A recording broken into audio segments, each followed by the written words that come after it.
All right, guys, welcome back. This is the final day of my series where I'm sharing with you 12 killer qualifying questions that you need to know when you're onboarding your clients, because God knows we don't want those clients that we hate we ever took on. So if you have these 12 qualifying questions, and if you are just stumbling on this video, I've done 2 more videos prior to this one that give you the first few killer questions. So go back and check those out. They will be linked in the description box below.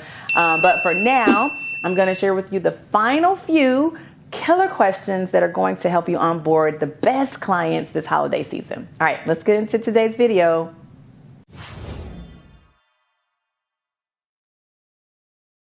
Now, the next question that I'll say is important is, what was the worst experience you've had with the vendor? Now, the reason to ask this question is to understand what you can do to mitigate the risk of that happening with your experience, with their experience with you. So if they tell you that a previous vendor did ABC and they hated it, they didn't like it, you can avoid that same thing. And sometimes that goes back to some of the previous questions, like they didn't communicate well enough, or they told me that my budget was insufficient, they couldn't work with them. But any of these things can contribute to negative experiences. But when you ask them point blank, like, tell me about your worst experience working with a vendor, it's going to help you avoid doing that very thing. You never know. Something that is common practice for you may be a trigger for someone else. And you knowing that up front is going to help you navigate those waters a little bit easier. Okay, this next question has to do with sort of who's making the decisions and if you have a team, because it's about what is your approval process. If you are creating a product for someone, then you need to know what that approval process looks like.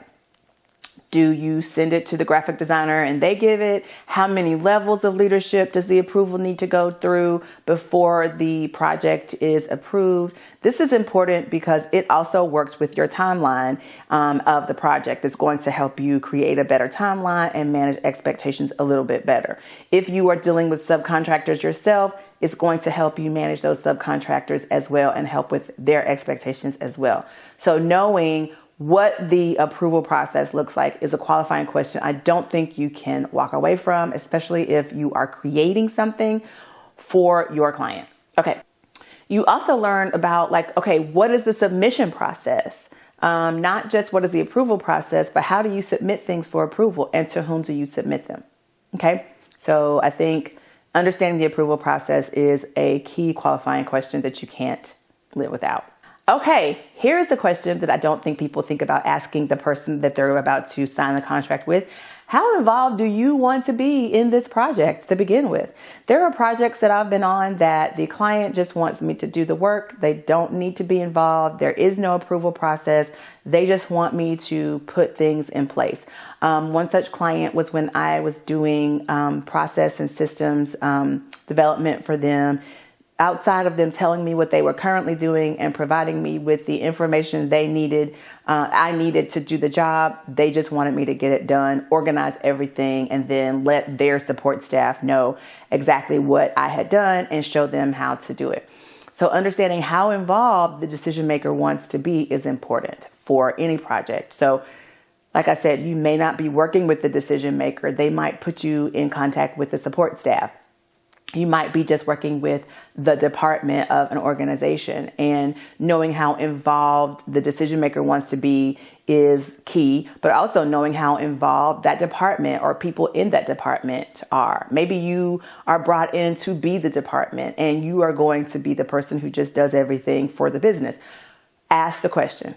Find out how involved people want to be, because if you don't, it could lead to those negative experiences because you're not seeking advice, you're not sharing information, you think that you're kind of off in a corner by yourself just getting work done, staying out of everybody's way, when in reality you are offending people because you're not keeping them in the loop. So it's important to know how involved they want to be.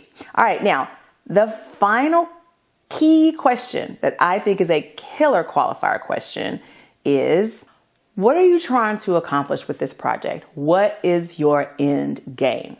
Why is this important? Well, the end game could be just that. The project, you do your job, it's over and done with. They needed you to hand in that deliverable.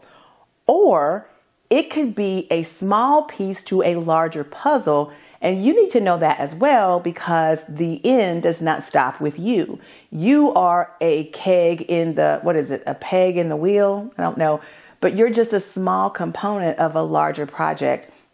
That means all of those time management things are going to be extremely important, because your piece or the piece of someone else might be contingent on your piece.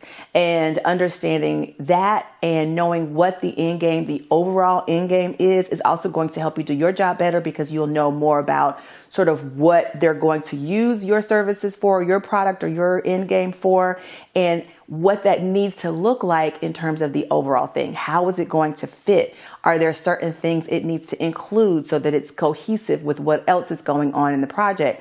This is information you need to know before you get started, because, you can't go off on your own thinking, oh, you're just doing a graphic for a client's website when you're not quite sure what the overall goal of the website is. And maybe there's a copywriter who's saying something else and your image looks nothing like or does not go with the content that is being written. So it's important to know what the overall goal of the program is, of the project is, and how your piece of it fits into that puzzle.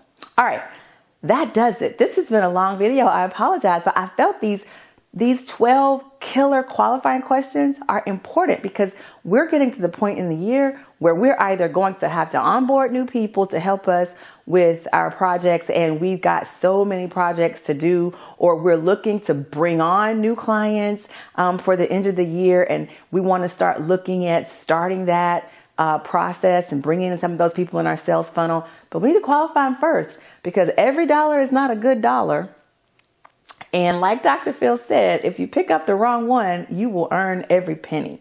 So if you want more help understanding what you need to do and be your best, this is the perfect time to get on the wait list for my program, Project CEO, where I'm teaching you how to be the chief executive officer of you, so that you can leverage yourself and that knowledge across so many platforms, including onboarding new clients, creating amazing marketing strategies, being the absolute best leader you can be for your organization or your company. If you're climbing the corporate ladder, get on the wait list for Project CEO. If you have not already, hit that subscribe button, click the notification bell so you never miss an episode, and join me again every Thursday. We are dropping these videos. And leave a comment if you've had an experience with a bad client and you wish you never would have picked up that dollar. I want to hear about it in the comments. Again, be sure to follow me over on Instagram, doing some things over there. And LinkedIn is a great place. Join me over on LinkedIn. All of my social media is down in the description. And I will see you again next week. Bye.